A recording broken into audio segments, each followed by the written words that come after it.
Paul.Alexander, the man who lived inside an iron lung for over 70 years after contracting polio, died Monday after being hospitalized for COVID last month, his friends and family said.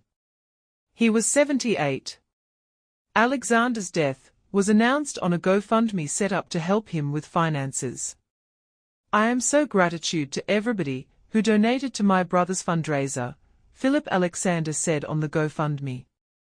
"It allowed him to live his last few years stress-free.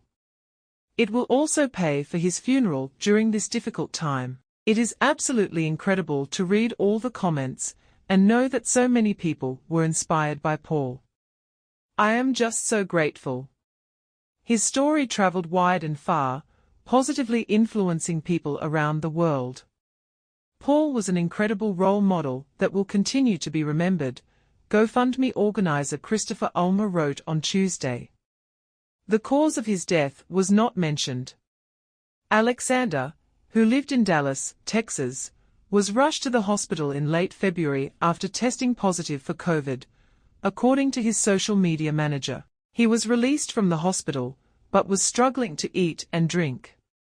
Alexander was declared the longest surviving iron lung patient last March by the Guinness World Records.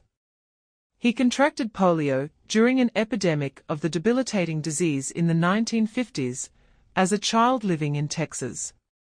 Despite his condition, Alexander graduated from college with a law degree and ran his own legal practice. He also became a published author with the book 3 Minutes for a Dog, detailing his life. In recent months, Alexander started a TikTok account calling himself Polio Paul, where he talked about his accomplishments and answered questions about life in an iron lung.